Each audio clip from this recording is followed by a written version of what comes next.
and welcome back to the season finale edition of Interjections. I'm your host, Andrew. We've got the whole crew here today. I've got Miko, Jay, and Irfan. Miko, welcome back. How was Ziliakis' yacht? Thanks. Yeah, it was a nice 12-meter yacht.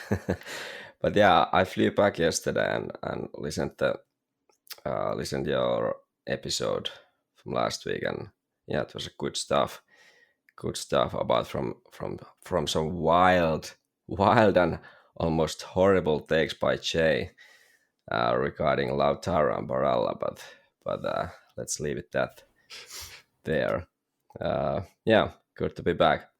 Irfan, it's been a minute. What's up? Hey, nothing much. Just wanted to say that for all of our listeners in the U.S., it is soccer now. It's not football. After you get killed by Colombia in a friendly 5-1, you don't get to call yourself football players. You're soccer players again. So good job there, guys. Yes, they're getting ready for the Copa America, where I'm sure they'll do everyone proud. Jay, how are you coping with the tragic news of the week of Xerxes moving to your favorite team? Not very well. I've been seeking some professional guidance from a grief counselor for the past week. No, but all jokes aside, that's what we call a second star signing right there for Milan. So I'm fearful of the season ahead. That's how Inter fans like to live, afraid of their own shadow, afraid of tomorrow. We want to start this episode. We've been doing these season reviews on a position-by-position basis. We've gone through all the positions now. We want to spend a little bit of time talking about Inzaghi as a manager for the season, because going into the season, he was somewhat of a question mark. He'd never won a Scudetto before. Of course, we had the season go up in flames 2 seasons ago. We had one of the worst Inter seasons since the Banter era last year when we lost 11 league games, whatever it was. So this was a make or break season for Inzaghi. And if he didn't deliver results this year, whether it be in the Champions League or in the league campaign, there were going to be serious questions about whether or not he was a good long-term fit for the club. So to respond with one of the more dominant teams in modern Serie history was obviously a great showing. And it reflects well on Inzaghi, and he's going to get a contract extension from this. And this is going to be the longest we've had a continuous manager since Mancini's first era at the club, which is crazy to think about. So, Irfan, as you sit back and look at Inzaghi's performance this season, what do you think changed tactically to make the team improve so significantly? Or would you say it wasn't a really tactical change and it was just quality of players? I think it was a little bit of both, but I do think tactically, from like a game managing perspective, I don't think he did too much different than he's done previously. I think the biggest change that he probably made this season was he really prioritized the league like almost obsessively. He seemed to take no risks. Like he played his starting 11 in the league almost always whenever he could. And I think there was just like hyper focus on the league. He was extremely conservative, like when it came to personnel, when it came to subs. He just seemed to really kind of obsessively focus on the league, which I think was fine for most people. It did create a little bit of hiccups when we were putting out some teams in the Champions League that didn't make a lot of sense to people, that might have cost us kind of the number one seed, going into the pots for the knockout stage, and against Atletico Madrid in general. I think there were some head scratching personnel decisions there. But I think really the team improved enough in terms of like depth that it made it easier for him to kind of focus and prioritize the league. And I think tactically, like from a game perspective, he managed the game very similar to how he's done previously. He still had a very short leash for anyone with a yellow card. He still drove some of his older veteran starters kind of into the ground. I'm thinking about like Mkhitaryan and Acerbi for a little bit. So I think he relied heavily on the safe play. He didn't take a lot of risks. And I think it worked out fine. And I don't blame him for that, because I think going into this season, he was probably very well aware, and the club was well aware, that the biggest knock on him is that he hasn't won the Scudetto. So him prioritizing that, I think, was fine. And I think for most Inter fans, if we're going to be honest, we're okay with it, because we wanted that second star above all else. But I think there's definitely moments where, especially in the Champions League, I think he prioritized the league almost too much, didn't rotate enough against what we would consider some of the smaller clubs. Um, and it kind of cost us in some key matches here and there. So that was the one thing I think I noticed about him this year. He definitely was kind of obsessively focused on the league, and he kind of managed the team personnel wise and rotation wise that way. But I didn't see too much different in terms of like the actual in-game tactics. I think he deployed his system very similar to the way he has previously. I do think it helped that he had a little bit more quality in the center back position, with Pavard and Bissek playing really well. And then I think it also benefited that Thuram played really well and put kind of some of the questions that a lot of fans had with that signing to bed pretty early on and pretty consistently. So I think those things kind of interplayed. But I think he did a good job overall, and I think I'm glad that he prioritized the league.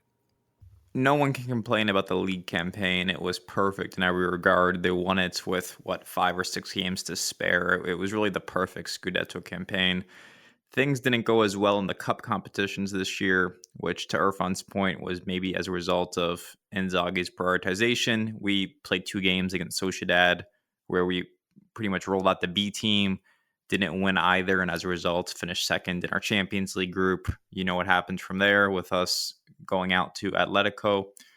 This has, Inzaghi's cup performances were a lot stronger previously. Obviously, went to the Champions League final as a result of a bit of an easier path last year, 2 years ago. I mean, I don't value this as much as other Inter fans, but he did beat Liverpool at Anfield. So, Miko, as you look at what went wrong in this Champions League campaign, are you chalking it up to simply Inzaghi cared more about the Scudetto? That was objective number one? Or do you think there were managerial failings, such as he should have tried more against Sociedad? Uh, Personally, I think it was fine. It was totally fine prioritizing the Scudetto, because that was the main goal set by the club, and the Champions League target was basically just get out of the group to the knockout stage. So that was more like a, how do you say, financial target in a sense. So it was fine by me in that sense, and even getting the second spot in the group, that resulted getting Atletico Madrid. So it was not the top class opponent like City, Bayern, Real Madrid. So we avoided the down, the downside of when getting to the second spot in the group. So I don't see that being a big issue. So it was more about than the how we managed the Atletico games, and obviously we know how those games went, and the players have been talking afterwards that it was the home match. We should have put that to bed, like we did not do. So that was kind of the end of the road for us.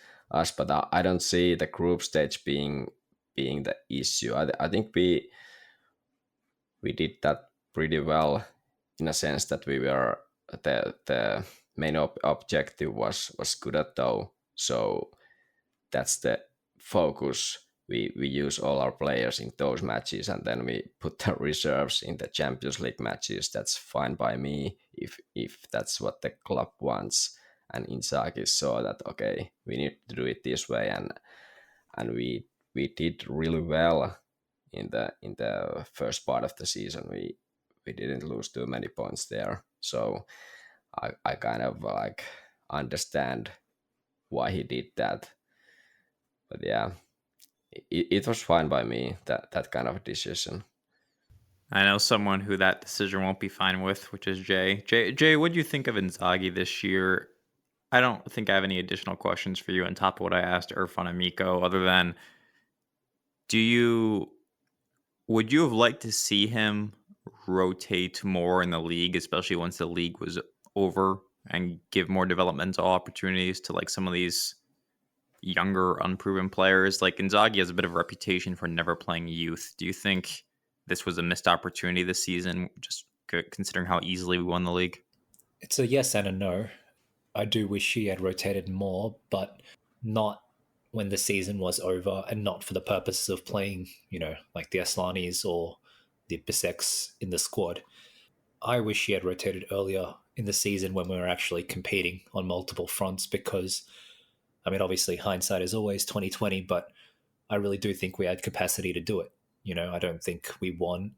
Excuse me. I don't think we won this Scudetto that much easier because we didn't beat Atletico Madrid. You know what I mean? I really do think we had capacity to firstly beat Atletico and potentially beat whoever came after them as well. I mean, even if you look at the games that we played against Atletico from a purely chance creation and quality of chance creation perspective, I think it's almost impossible to argue that we didn't create more high quality, higher XG, so to speak, chances that should have been converted.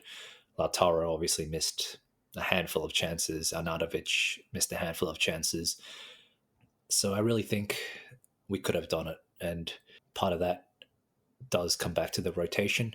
It's not that we rotated during the Atletico match, but we rotated in, for example, the Copa match against Bologna. We rotated in the Sociedad games, as you mentioned, and we didn't rotate in the league ahead of some of the Champions League games as well. So, yeah, like I said, ultimately, it's hard to criticize too much considering the primary objective was achieved, and I'm very happy with that. And like I said, hindsight is always 2020, but I really do think we could have done both. Maybe I'm being a bit greedy, saying we could have had our cake and ate it too.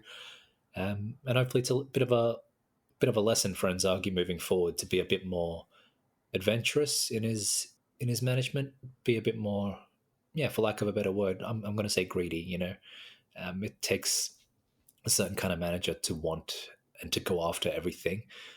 Obviously, these managers tend to be generously supported by their recruitment teams and so on, maybe more so than we are, but still, are you telling me that we couldn't beat Bologna at home? We simply didn't have the resources to beat Bologna at home in the Coppa Italia, you know what I mean? Like, I don't think that really pans out. Likewise, given the number of chances we put up against Atletico, and which gives a good argument that we should have won, are you saying that we couldn't have put out a stronger lineup against Sociedad here and there, Yeah, I just want to see Inzaghi learn from this experience and be a bit more daring, kind of go for it a bit more. And but yeah, ultimately, I think the rotation was managed quite well.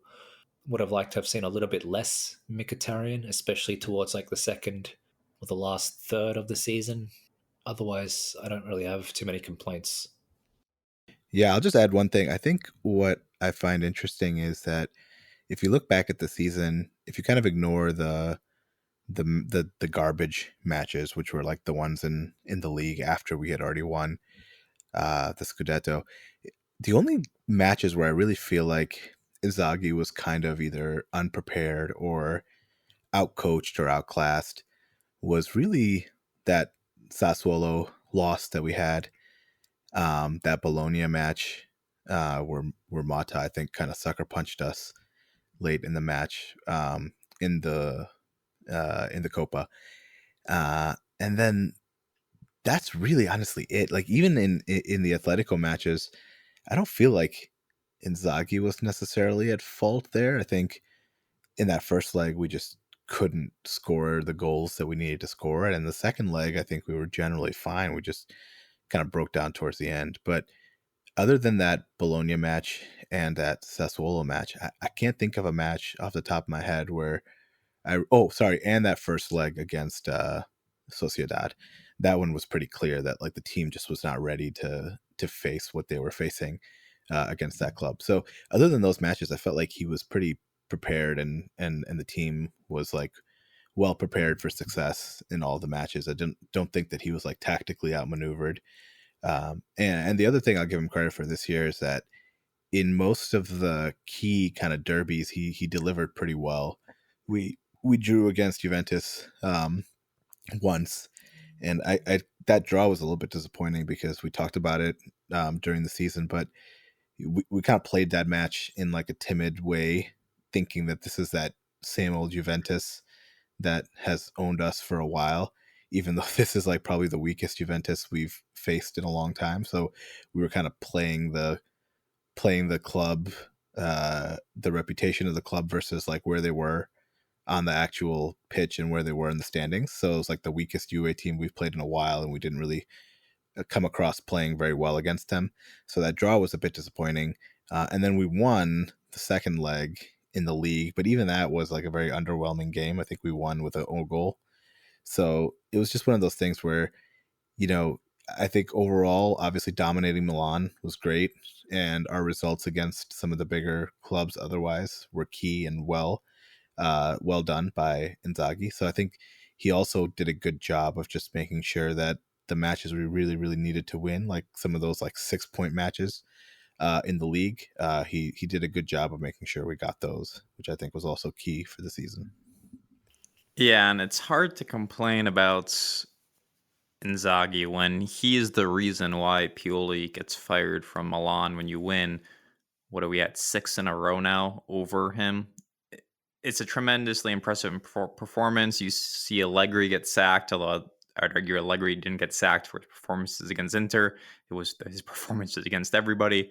But when you look at all the managerial turnover in the league this year, I mean, Motta leaving Bologna, Conte's joining Napoli, Fiorentina got rid of Italiano. Like, there's been a ton of changes. We're going to be one of, if not, along with Atalanta, Willie Gasperini coming back, we'll be one of the only top teams with some sort of consistency at manager. And that's going to be a big advantage for us heading into next season when players won't be with their teams all summer because of Euro competitions, everything like that. So it's really nice holding on to a manager for this long. I was like 12 years old when Mancini was at his first spell at the club. So all I've ever known is sacking managers once, if not twice a season. So it's nice to see us hold on to a guy, and hopefully this is something where he becomes a staple, where we're talking 10 years later, he's still here and he's still our manager, because it's nice having just a reliable, consistent voice. That's just a foreign concept to Inter. So not much going on in the Mercato right now. So we solicited some listener feedback in terms of what you guys all want. And one suggestion was a recap of our preseason predictions and our buy-sell game from earlier this year. So I'm going to go through the recap of these predictions so Miko can take a victory lap, and then we can maybe talk through why things worked out the way they did. So Miko was the only person to pick Inter to win the Scudetto. Irfan picked Juventus with the rather large caveat. When we did this, Pavard hadn't signed yet, and he said that if Inter signs Pavard, we would become the favorites. So I'll give Irfan half a point there. All four of us picked the same four teams to finish in the top four, which is some combination of Inter, Juventus, Milan, and Napoli. And obviously, 3 of those 4 were correct, and everything went wrong with Napoli. So, Jay, before Miko takes his victory lap, Napoli, probably the worst Scudetto defense ever when you figure how they finished in the table. They have Conte coming in. What do you think we got wrong and us all predicting them to finish in the top 4? And what do you expect from them next season with Conte joining? So what did you say Napoli got wrong this season? We all predicted Napoli to finish in the top 4 in our preseason predictions. All 4 of us got it wrong since they finished 9th or whatever. So why were we so wrong on Napoli?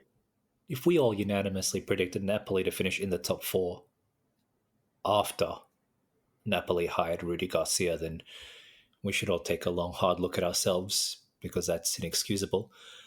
Obviously, what went wrong with Napoli was, like an even worse version of what went wrong with Inter following our treble season. The owner kind of settled for what he had, thinking that it was enough. In our case, I remember after winning the treble, our 2010 11 Mercato consisted of a 15-year-old Coutinho, who was still on loan at Gremio, I think, Jonathan Biabiani, and Luca Castellazzi. So it just showed like a massive complacency on Morati's part. Thinking, I've just won the treble with this team. There's no upgrading from here. There's no need to change. It's perfect and whatnot. And I think ADL tried to do something similar with his championship-winning side, but it's much, much worse because Napoli are comparatively a provincial side, I dare say. Although they are in some ways the largest of the provincial sides in that, they have a massive following down south, of course, but still, the expectations are not the same. Like they were still celebrating, the Maradona Scudettos from 1986 or whatever, and Inter fans are kind of demanding of success, and I don't think the Napoli fans are as demanding. So it's all kind of part and parcel. On one hand, you have a president who is arguably a bit complacent. You got players who maybe aren't used to that high pressure environment, like at Juve or at Inter, to consistently win. And then you have a fan base who are a bit more forgiving and a bit more, I guess, it's probably a good thing to be honest, but less demanding in some ways as well. So you put all three of those things together, you hire a terrible coach, and you make some fairly weak Mercato moves, and it's just a perfect recipe for disaster, which is what we saw from Napoli. As for what Conte will bring, I honestly don't know. Conte immediately comes with discipline and with tactical nous. How do you pronounce that word? Nous. N-O-U-S, nous. Or I'll stop embarrassing myself here. But in any way, Conte brings, that tactical acumen with him, that he's going to play a certain system, that system has already won 2 league titles for him in this country, 3 if you consider the one with Chelsea in England as well. Proven winner, disciplinarian, extremely good with fitness. So that's what you can expect. But I think that's only 50% of it. The remaining 50% will be determined by what kind of pieces he gets in the market and other external factors, such as how well he gets along with the president, but also how well results go his way. That Conte is prone to kind of whinging if things don't go his way.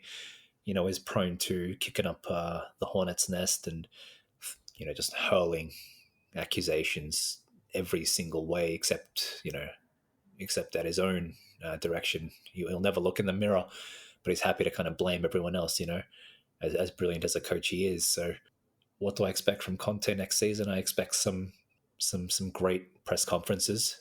I expect Napoli to finish in the top 5 at least. I expect some hilarious transfer rumors, like, the kind of things that make your skin crawl as a fan. Like, Napoli look to fund Lukaku move with Kvaratskhelia sale and things like this. You know what I mean? The kind of shit that would make you want to kill yourself if you're a Napoli fan. But that's the kind of shit I expect to see from Conte. No, it's going to be Cavra playing as our left wing back now. That's the Conte special. Yeah, exactly. Kvara learning new position as right wing back, and Osimhen to be sold to finance a Lukaku and Morata purchase. Was it Giaccherini who was Conte's special pet at Juventus? There you go. We can bring him out of retirement. Yeah, Emmanuel Giaccherini. Yeah, great player. Maybe. Well, Simone Pepe, don't forget him as well. Ah, yes. Miko, you were the only person preseason. I'm giving Irfan half of points. You were the most adamant Inter were going to win the Scudetto in the preseason. You were right. So why did you always believe? I think that's based on the end of last season, how we picked it up, and kind of it felt like we and Inzaghi, most of all, he managed to somehow get the group together and just start playing as a complete unit, and I just had a strong trust that the squad with the coach is so strong that they will prevail. Of course, I never expected this kind of like a slaughtering like we showed during the season. But yeah, I felt good from the beginning. I must admit that when the season went on and Juventus was there picking those narrow wins and keeping the point gap really small, or were they even leading the league at some point? I don't remember. That felt something that, okay, it feels a bit tight, but I believed all the time that we will end up winning, and yeah, it went well, and more than well in the end. So none of us predicted that Lautaro was going to lead the league in scoring. We all guessed players from other teams. Irfan, why did Lautaro's season catch us all by surprise? Yeah, I think part of the reason that some of us were not as high on Lautaro going into the season was because we weren't sure what to really make of Thuram. I think part of that was just an unknown, a big unknown as to the interplay between those two. And I think part of why he had so much success earlier on is because Thuram just kind of hit the ground running and did so many of the things that were like the perfect things for him to do to be a good partner for Lautaro. And then there was also some question about Lautaro kind of stepping up into the alpha forward role versus kind of being more of the support striker, second striker. And I think even though with Dzeko last year, you could have argued that he was already playing that role, it's just never felt fully comfortable until this season. And then even in this season, honestly, like the first, I don't know, 4 or 5 months, he was on a torrid pace and interplaying so well with Thuram and just really complementing the build-up play and being the spear at the being the tip of the spear of our attack. So I think he started off really strong, really consistent, and we really thought that he had kind of turned a corner. And then, of course, late in the season, it went back to the goal drought and the frustrating, lack of goals and the consistent ability to shoot directly at the keeper or to scuff these quick shots without much thought. And it kind of went back to the ugly side of Lautaro that we see. But to give him credit, for when we really, really, really needed him in the league, he consistently delivered. And he put us in a position where, we were such strong favorites towards the last couple of months in the league that other than Inter fans PTSD, there was never really much in doubt.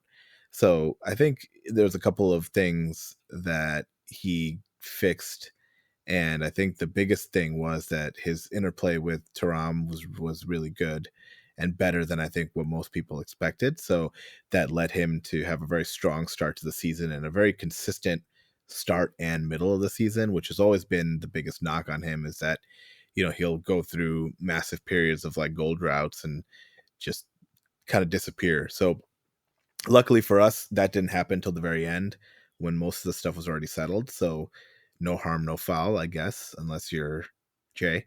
But I think that was one of the biggest things that I think all of us were surprised and pleasantly surprised to see was his maturity. There was definitely some development in his game. And then his kind of relationship with Thuram was probably the biggest turning factor. But by the way, which were our predictions for the top scorer? So, yeah. So Jay picked Liao. Irfan picked Okay, that's Osman. trolling. Yeah. Miko, you actually didn't make one. You just joked Arnautovic. And then I had Skamaka.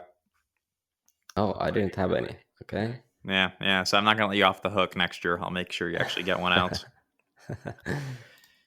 So then the other prediction game we did earlier this year was a buy-sell game. So the first topic was Frattesi and whether or not he'd be a regular starter by the end of the season.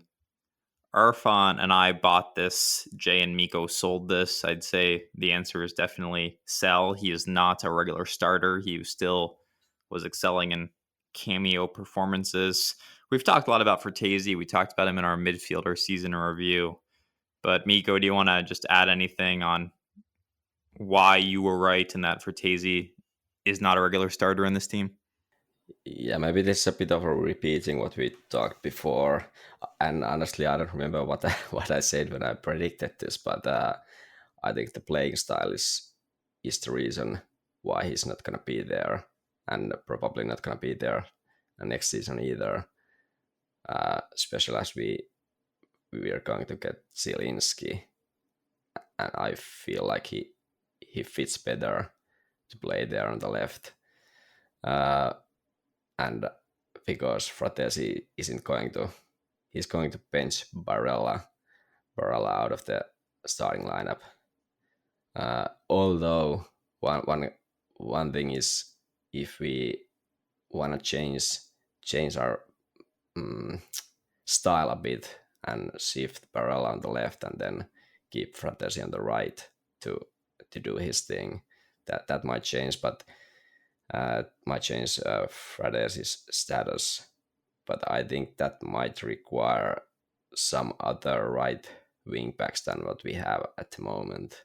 But that's linked to Dumfries situation as well. But I don't believe Frattesi is going to be there next season either, because of the playing style. I don't see Inzaghi wants to change too much how we play. I don't know if that's right or wrong, but I don't believe he's going to do it. But yeah, the playing style is the main reason for me. The only other buy or sell I want to revisit is actually not about Inter. It's about Milan. We had a buy or sell Milan qualify out of their Champions League group. Naturally, Jay bought this one multiple times, all in. So Jay, obviously Milan did not get out of their Champions League group. They moved on to Europa League, where they unfortunately lost to Roma. What went wrong in Milan's Champions League campaign? How is Xerxes going to fix it? It's just bad luck, obviously. Bad luck sometimes. Now, all jokes aside, I don't actually know. I didn't watch a ton of their games, believe it or not. So it's hard for me to really give a particularly insightful... No, we do not believe that. tactical reasoning as to why they, failed to progress in Europe and whatnot. I think it just coincided with some slumps on their part, coinciding rather with some good form on Roma's part. Obviously, there's a significant kind of new manager boost there playing a factor, as well as the fact that he's a club legend. So, and like I said, Milan were just in some bad form towards the end of the season. I think they finished with like 2 wins in their last 10 or something like that, which is horrendous.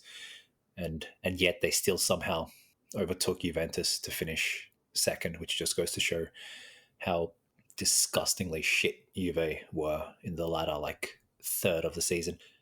As for Xerxes, I just think he's a really good player.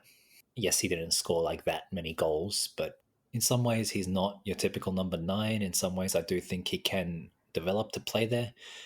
He's obviously quite fast, very technically sound, quite dynamic, seems to have a pretty good head on his shoulders too, not just in terms of like being able to read the game and make good decisions and things like this, but he seems to have, well, if I'm not mistaken, he wore the captain's armband a few times at Bologna as well, which is, for a foreigner who's quite young, that's quite impressive, I think. So I really would have liked him. I honestly think in terms of like raw skill, and I know that we all know that raw skill is not the be all and end all when it comes to footballers and how their careers ultimately develop. Otherwise, someone like Quaresma would have been the greatest player of all time. But, in terms of raw skill, I do think he's got a higher ceiling than Thuram or even Lautaro. I do think last week, one of the horrendous opinions of mine that Mika was no doubt referencing was that I just don't think that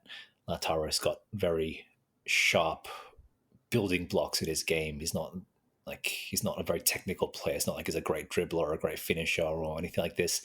I think Xerxes can be those things, and I think he is a great dribbler. On top of that, obviously, Xerxes is naturally blessed with great pace, whereas someone like Lautaro is not. So I think in those aspects, there's some building blocks to become a really, really good player.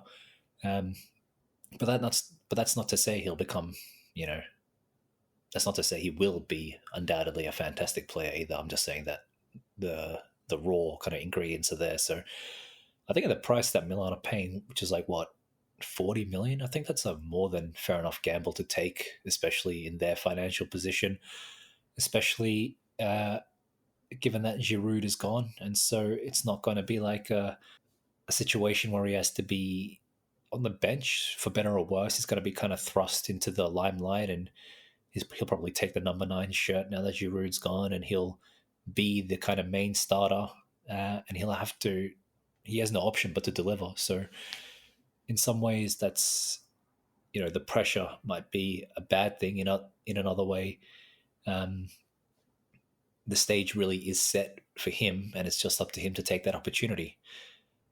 Having said that, Milan kind of did the same thing with Malik Chow as their defender. As their starting defender last season.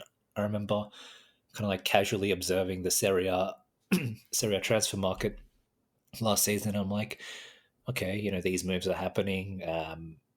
Aren't Milan going to sign a defender? And then perplexingly, no, they chose to just kind of go with Tomori, and presumably Chow is like the first choice centre back, and that guy flopped really fucking hard. I think he had like a really, really bad season, and I think Milan fans would agree for the most part. So it's not always rosy. Xerxes might not be able to kind of just take the step up from being, the Bologna main man to being like the undisputed number 9 with all that goal scoring burden on his shoulders for a big club like Milan playing in the Champions League. Maybe it's too early for him. We don't know, but no doubt he'll be helped out by the best player in Serie A, playing to his left. Yeah, expecting a bright future for him at Milan, full of lots of trophies. Yes, I'm sure starting with a Scudetto and a Champions League next year. That's right.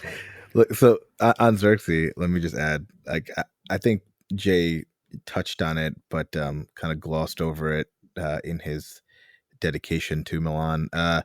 Glazed over it. Exactly. Unless Xerxes can play center back, I'm not too concerned with this signing. Milan had the worst defense in the top 10, worse than Napoli.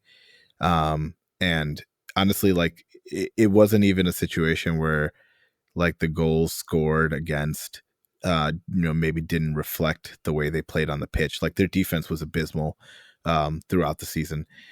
So the more they want to invest in these like redundant, like, pacey, tricky wingers, like, the more I'm fine with it, because honestly, like, the other thing about Xerxes that I'm very skeptical of is him playing as a real center forward, like as a, starting striker to like lead the attack. Like, I think he has more of those Leao style qualities than he does like a Vlahovic or even like a Lautaro.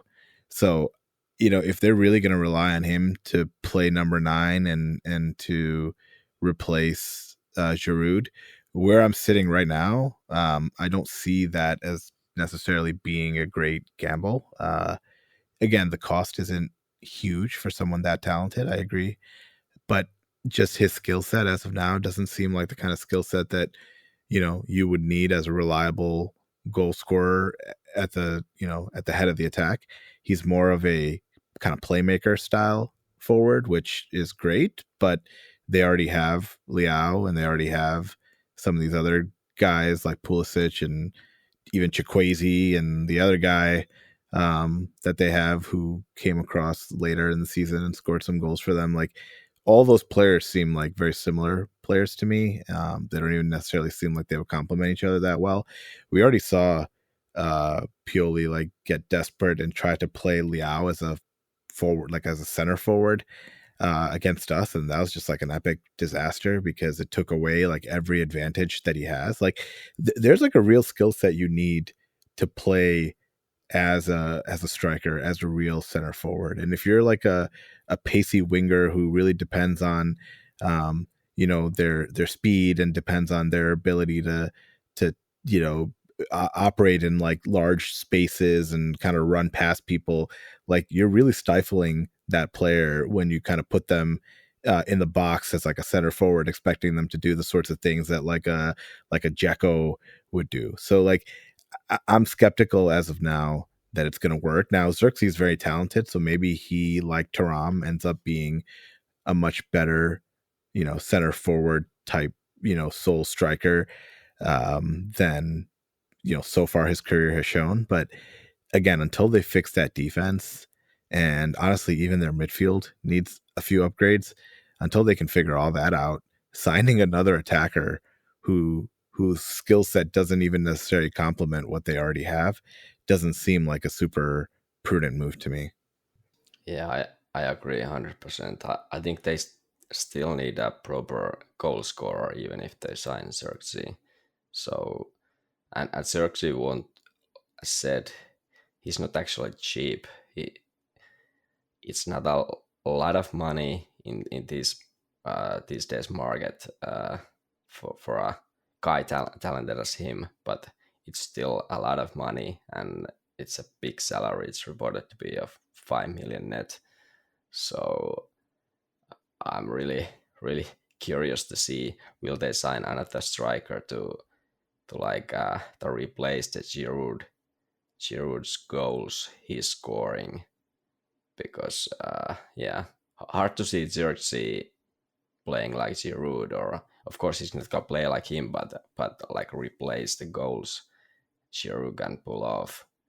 So it's gonna be interesting to see how Milan is going to like build their team to a coach. I don't even actually know who's gonna be their coach.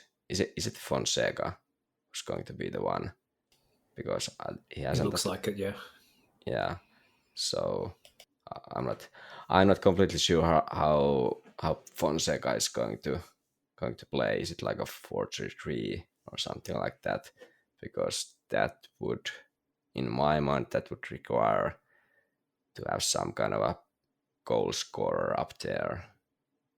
Unless Xerxes is some kind of a false nine, and then there would be some need for goals from midfield, and I don't see that happening from Milan's current squad. All right, let's pivot to another game, a Mercato kind of game, a buy or sell. I'll pose the questions. You guys all have to pick if you're buying or selling it, and perhaps we will reflect back at the end of the Mercato and see what we got wrong. So the first question I have for you is simple.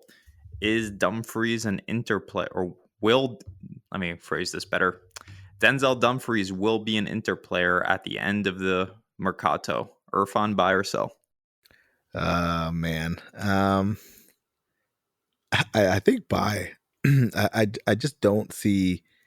It's one of those things where we've been talking about it for so long, for a couple of years now, that there is this like market for Dumfries, and he had such a good World Cup, and we were expecting that we would get some strong offers, and even now there's chatter about like strong offers from the EPL and other places. And I suspect he'll play pretty well in the Euros as well, because he plays pretty good for the national team when he plays. But for some reason, I just don't see us getting the kind of offer that we want and then selling him. I feel like, I don't know. I'm skeptical that we're going to get this, I would say like 20 million plus offer from anybody, where it's going to be worth selling him, considering we'll have to buy somebody else to replace him. I don't know. I'm skeptical. Like if you would have asked me, if you would ask me like at any given moment, I would say he's the most likely Inter player for us to sell. But for some reason, I'm very skeptical that we actually end up pulling the trigger and selling him. Miko, buy or sell? I would have wanted to go buy, but now that Irfan took it, I'm gonna say sell. That's not how this game works, Miko. I know. It's not like it's like a market, supply and demand kind of thing. I know, because I feel like there's three different routes. One is we just don't sell, we extend him, or we keep him but don't extend. So there's like three different routes, and only one is to sell. But yeah, I'm gonna go sell, and I hope he's gonna have a great Euros, and then Aston Villa is going to buy him. I think there's been no other club linked, or maybe United, but I think Aston Villa links has been the most recent ones, and strongest links to get Dumfries for their Champions League campaign. But yeah, Irfan kind of took my my view of the situation, that it might be hard to get a proper offer, although it's just mid-June at the moment, so it might the transfer market might pick up quite a lot after the Euros, which is like 1 month from now. So I'm gonna say sell. So you think he's not going to be an Inter player? Yes. Okay. Jay, what do you got? So buy is that he will be an Inter player, or sell is that he Buy won't? is that he remains an Inter player. Yeah, I'm going buy for the same reasons that Irfan mentioned. Even if he does have a good Euro, like how much is it going to increase from like 20 to 25 or something? Yeah, we might be tempted, but it's just not. It's not money that really fixes anything for us in some ways. Like we still need to get a replacement, because clearly Buchanan is not considered a viable option. It's not like Darmian is going to be able to hold that position for the entirety of next season as a starter. Nor is it a sustainable option. So I'm just trying to put myself in the shoes of President Morata. Did we talk about that last episode? President and sporting CEO Morata. But if I'm Morata, I'm thinking it's cheaper just to keep him. When Zhang owned this club, there was always these hypothetical scenarios each summer where, for whatever reason, the media reported we had to sell before we could do anything else in the Mercato. And we never quite knew what the target was. It always felt like it was moving. I don't know if there's going to be a new target or not under Oak Tree, or if they're just going to let Morata do his thing. I'm going with sell just because if we want to invest in the squad this summer, I'm going to assume Oak Tree's not bankrolling us. We'll need to generate some money internally. And even if Dumfries only goes for 15, 20 million, this feels like the easiest way to get there, until coupled in with a few, sales of younger kids. So I'm going to go with sell, even though I think my personal preference would be to just hang on to him at this point. My next buy or sell for you is buy or sell Lukaku transfers to Saudi Arabia this summer. Jay, what do you think? Is the Saudi wave kind of not over a little bit? It's definitely over a little bit. I think Luis Alberto just took a big move to Qatar. That's a travesty, by the way. He should be reuniting with Inzaghi here at Inter, but whatever. I remember hearing stories about some players not getting paid. Maybe not like the Cristianos, of that league, but some of the lesser known names who also went there chasing the money. I heard some rumors that they weren't getting paid as much or as frequently as they should be. And then there's also these kind of like photos and other reports that the attendance is like 7,000 people per game or something. It's clearly not sustainable, even for a nation that has seemingly billions to throw away on football. At some point, the owners are going to be like, you can't overpay players that much, when you're only bringing in 7,000 people per game. And your team is probably not that profitable, to be honest, even if they are half state-owned. But sorry, that's a long kind of preamble to say I can't see the Saudis paying Lukaku that much. He's not worth that much. He's not a marquee signing. So I don't see that move happening. More to the point, they would have to pay Chelsea a pretty big transfer fee, if I'm not mistaken. Chelsea still want like 38 million or something quite obscene for Lukaku. So yeah, I don't see it happening. I can see him. I honestly think he'll stay at Chelsea. I just don't think anyone's going to come in for him. My theory or my speculation is that some teams will ask him for a loan. Maybe Roma will try again to loan him. Maybe Napoli will try with Conte. Maybe even make like a cash offer, albeit much less than the 35 million or 38 million that Chelsea are asking for. I think Chelsea will play hardball, and then I think ultimately he'll end up staying, much to his own disappointment. Miko, what do you think? And maybe I should have caveated this conversation by saying that the reason for this question is Lukaku was in the news earlier this week, publicly praising the Saudi league and how integral it is to world football. Yeah, so those comments. I think De Bruyne made some comments to talk up the Saudi league as well earlier, and now Lukaku did the same thing. So that was a bit of like a surprise to me. So that might talk me into believing it could happen.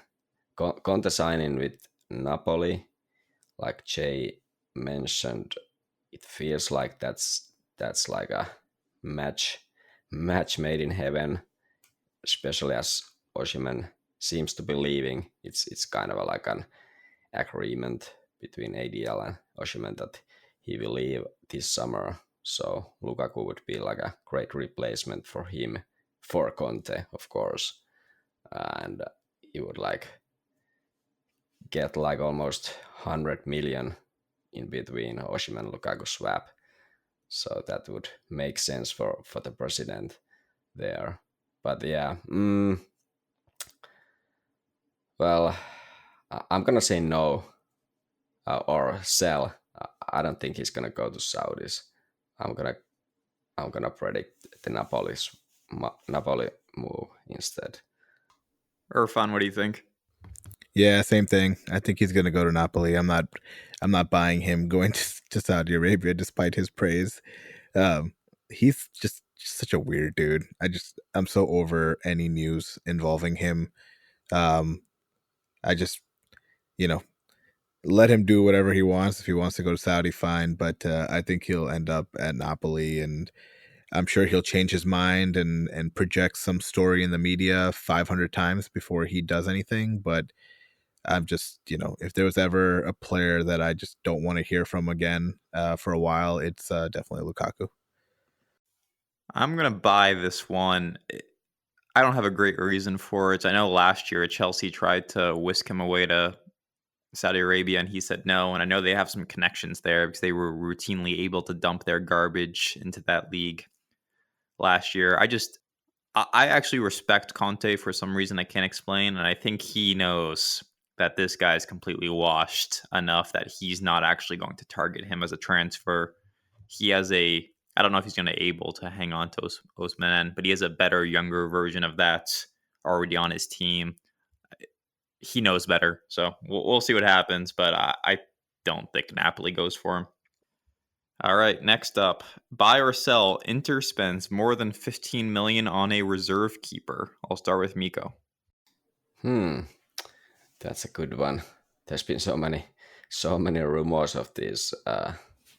Surely you gotta kind of moderate the question to just a keeper in general, because there's no way we're spending 15 million on like a designated, on an Adero. But Sure, but I just mean in the sense that like summer is starting, match day one. Yeah. Like I guess kind of a slow kind of a project keeper. Yeah, that's what I mean. That's my intention.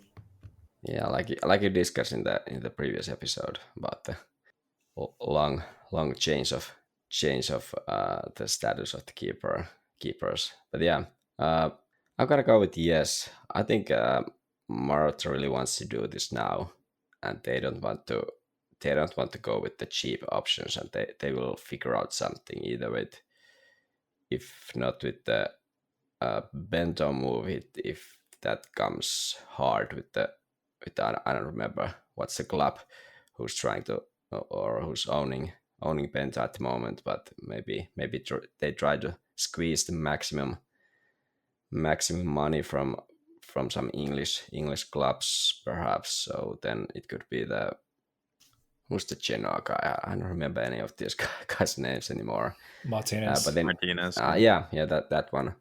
Yeah, I think we might go for him, and then we can figure out something with Genoa regarding the money and some counterparts there. So I think that's our guy, and maybe we go for him.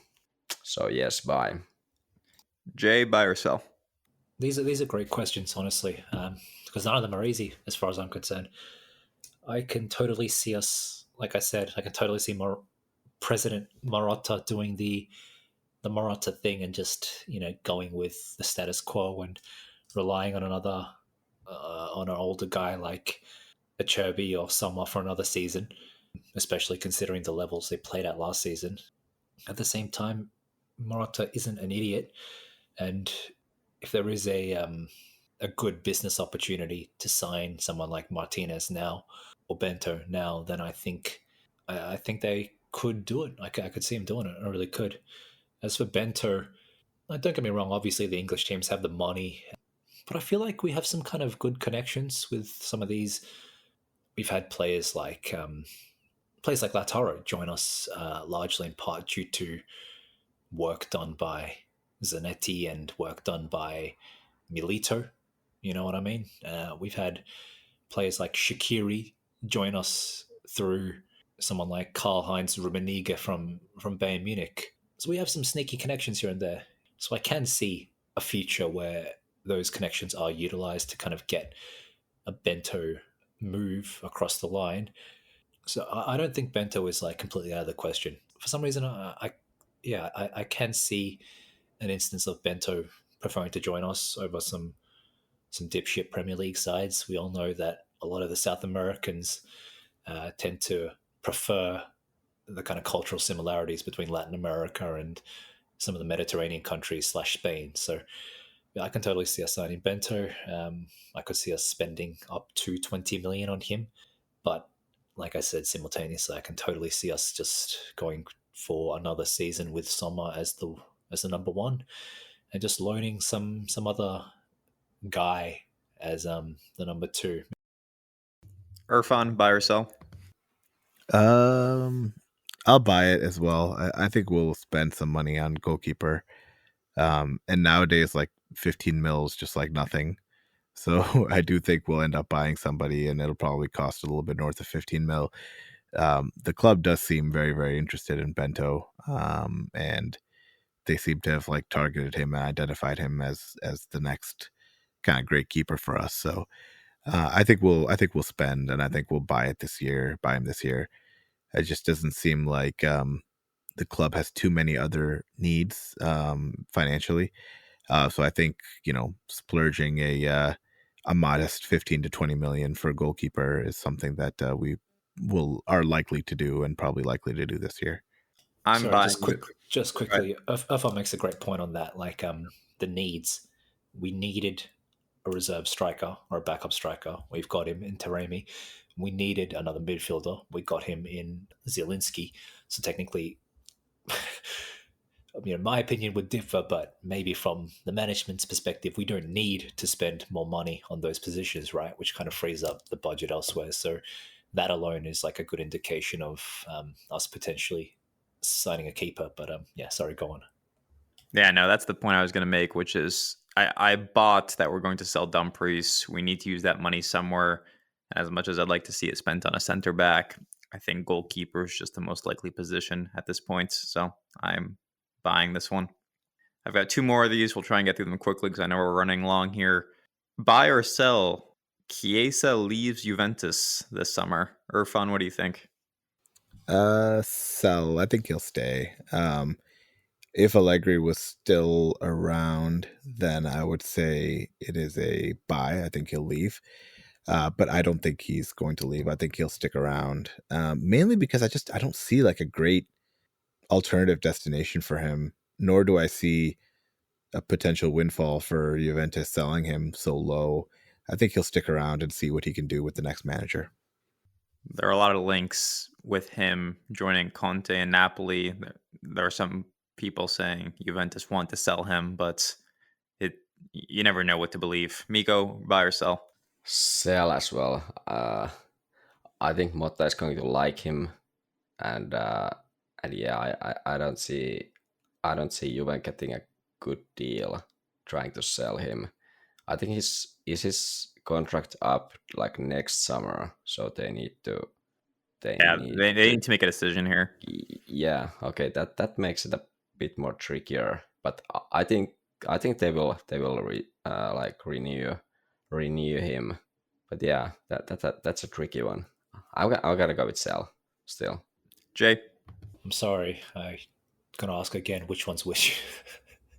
Buying is that Chiesa leaves Juventus. I'll sell. I'll sell. I think he's going to stay. I think, like, other than us, or oh Jesus, he could go to Milan. Wouldn't that be terrifying? No, I'm just thinking, like, Chiesa is an Italian guy. He probably wants to stay in Italy. Like, I can't see him going to, Chelsea or something, right? He's already at the biggest club in the country, and there's a change in coach coming. A coach who's more attack-minded, plays more modern football, who could get more out of Chiesa.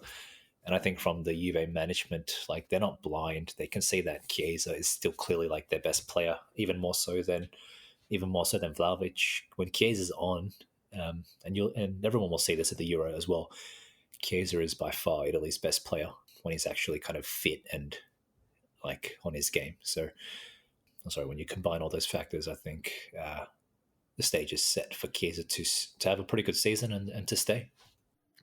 Misinformation being spread by Jay. That's Chiesa's Italy's best player, but it's all right. Were you going to say Scamacca or surely not Barella? No, definitely was going with Scamacca, but I also put Barella for him for the record. But I want to quickly comment on Chiesa that I think the only way is that Juve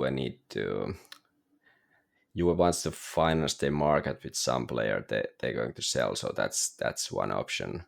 They would do it, but maybe they'll just sell Nicolucci for 35 million to Udinese or something, Lazio will go and buy their trash for 40 million combined again. Yeah, pretty much. They'll sell McKennie back to some English team, Everton, for 35 million or something. So, them, they're good at coming up with money. Yeah, maybe they sell Bremer to United or something. Yeah, for 95 million. I thought this one was interesting, and I put this on here because I'm not sure Chiesa is ever going to be the same player that we think of him as. Like, peak Chiesa was probably right around when Italy won Euros, and he was just by far the best player on the pitch almost every match. And since then, he had the major knee injury, and I'm not sure he's the same guy. And he definitely would not survive in the Premier League. He just doesn't have the pace for it anymore. I agree with Jay that he'd want to stay in Italy. We're not a realistic option for him.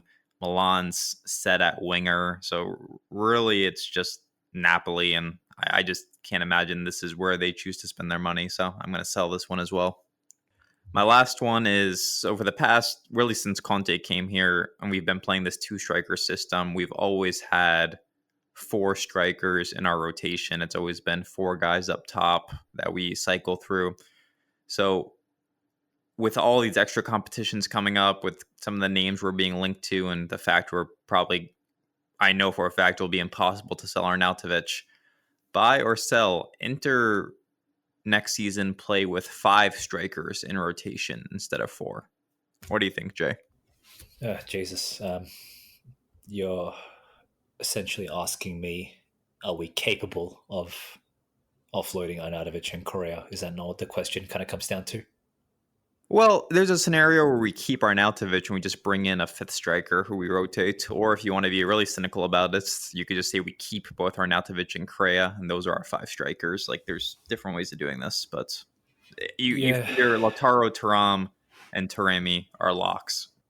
Yeah, Jesus, another great question. Another really hard one to answer. You guys know how much faith I have in this management, how much I've supported Marotta over the years. I can be skeptical, especially with his ability to sell. And yeah, I mean, sure, the value or the asking price significantly decreases, or has decreased rather, but you couldn't sell Correa 1 season ago. He's come off a fucking dismal season. How are you going to sell him now? That's my question. Likewise, Arnautovic, if you're Bologna, selling him last season is one thing, but you're into now, you've bought him, you've somehow artificially inflated his value, his book value, by completely overpaying for him relative to his age and skill level. And by default, the amount you need to sell him at is now way higher than what it should be for a player of his quality and his age. So you can't sell him. I have difficulty seeing us selling both of them and then finding a replacement that's actually like kind of worth the shit. As someone like Sensi proved last season, fuck man, if we can't sell him, we'll just keep him and just use him like in absolute bomb minutes. So I can totally see next season a scenario where we're pretty much heavily rotating between the three guys, Lautaro, Thuram, and Taremi. And then, Arnautovic gets some time here and there, and then Correa gets 5 minutes every 3 months or something kind of thing. Irfan, buy or sell? I'm gonna sell.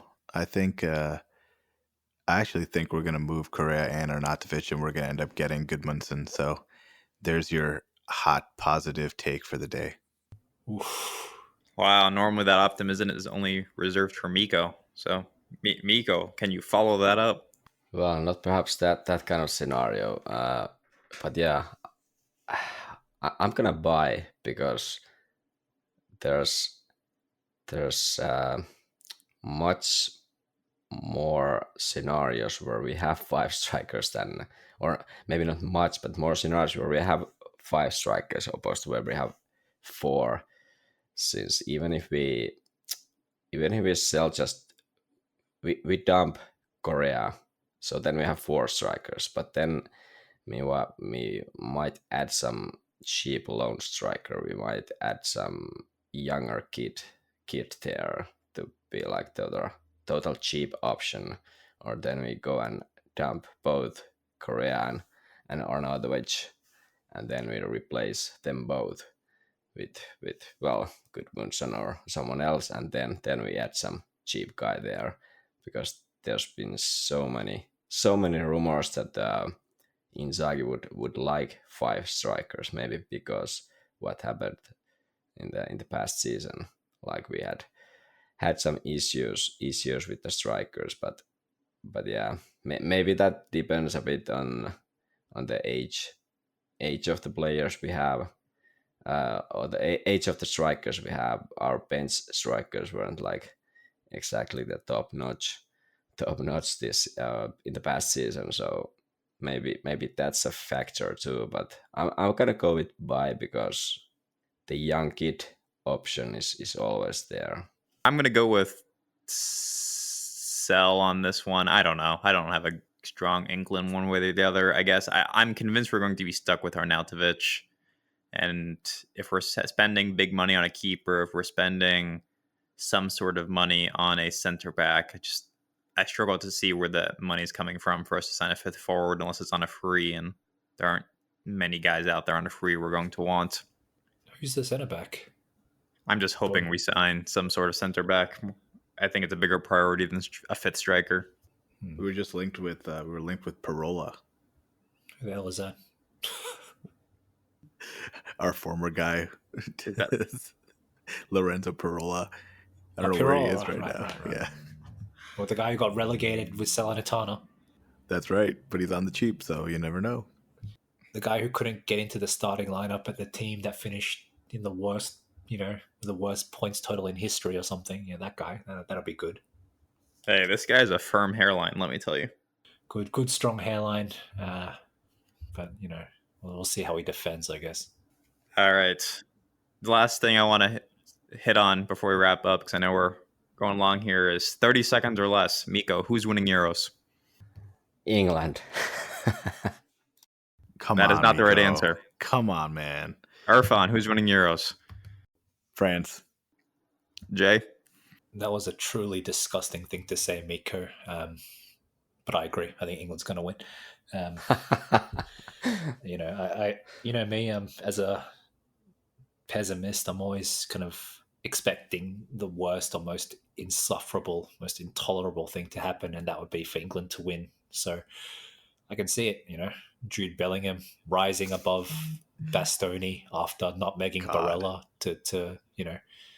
to score one past. Come on, Italy's not Donnarumma. making out of the group stage. Yeah, that's true. Italy's going to draw It's coming 3 home. games. It's coming home. Yeah, pretty much. All trolling aside, I fear England might win it. And yourself, Andrew? I'm with Irfan on this. The French national team is so loaded. Like, you could field, there are like 3 different starting 11s France could produce that are better than any other country.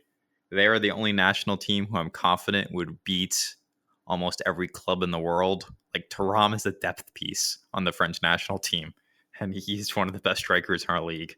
They're just too loaded. They always make finals. It seems like they've made the last World Cup final, won a World Cup, and I forget what they did at the last Euros. I think they lost on penalties to Switzerland or something. It's just too loaded. So I'm going to go with chalk and pick France. And honestly, among all the options, I would hate to see Germany win it. I will absolutely lose my mind if England win it. So I will take the lesser of a few evils here with France. It's honestly anybody but England. Anybody but England. Yeah. I actively hate the German national team. What is this? What is this Italian racism? What's wrong with the Germans? They're by far like one of Italy's biggest rivals. I don't know how to explain it. True. Having said that, it seems like a bit of a bomb German generation. Like there was a time when you go through the German lineup and you're seeing like legend after legend after legend. Kahn, Lahm, Ballack, maybe not a legend, but Schneider. Closer. Closer, Podolski, whatever. And then fast forward, you're seeing like Fulkrieg. Schuler, Fulkrieg, and all these these kinds of losers. Just the team has turned into a fairly non-threatening bunch of fairly unmemorable players. I feel over the course of the last generation or so, or since they're kind of like last hurrah in like 2000 and what 14. 14 since the World. Did they not do okay in the Euro after the World Cup? I can't even remember, but they knocked Italy out. I think they lost in the semifinals that year. I still think they did okay in like 2016, but from 2018 onwards, I feel like that was the kind of the end for them, And what can I say? Since then, this has been all downhill for them, more or less. Gosens did not make their team, by the way. Yeah, did Union end up getting relegated? I didn't see. Let me search this live because I do not know the answer. They did not. They finished 1 spot out of relegation. Oof. Well, there you go. Poor Gosens from a Champions League final should have had an assist to playing, to barely escaping relegation and not making the national team. So I feel bad for that guy. The things Inter will do to a man. The one guy I do want to see is this like Florian Wirtz guy from Leverkusen. I haven't seen much of him, but apparently he's like the next hot thing. So I'm curious to see him on the pitch, left winger. He's the new Havertz, but hopefully he does better than Havertz. Having said that, Havertz, won the Champions League with Chelsea, but yeah, I don't know. I think since moving to Arsenal, he's been pretty lame, and even in his last 6 months at Chelsea, he was kind of despised for being not that great. So Wirtz looks like a real gun. I can totally see him causing some damage at the Euros, but all in all, yeah, I do agree. Germany's at best 5th choice to win the tournament, I reckon. Now that you talked about Wirtz, now that you talked about Wirtz, we need a Boyan guest appearance. I'm editing that out of the podcast. No comment. All right. Well, thanks everyone for listening. We're going to plan to take a couple weeks off here, maybe 1, 2 at most, just to let some news accumulate. But we'll have a packed summer for you. Don't worry. The episodes are going to keep coming. We'll be pumping out content. We've got some good guest speakers, interviewers kind of lined up. So looking forward to reconnecting with you all in a couple weeks, but enjoy your week off and we'll catch you then. Catch you later.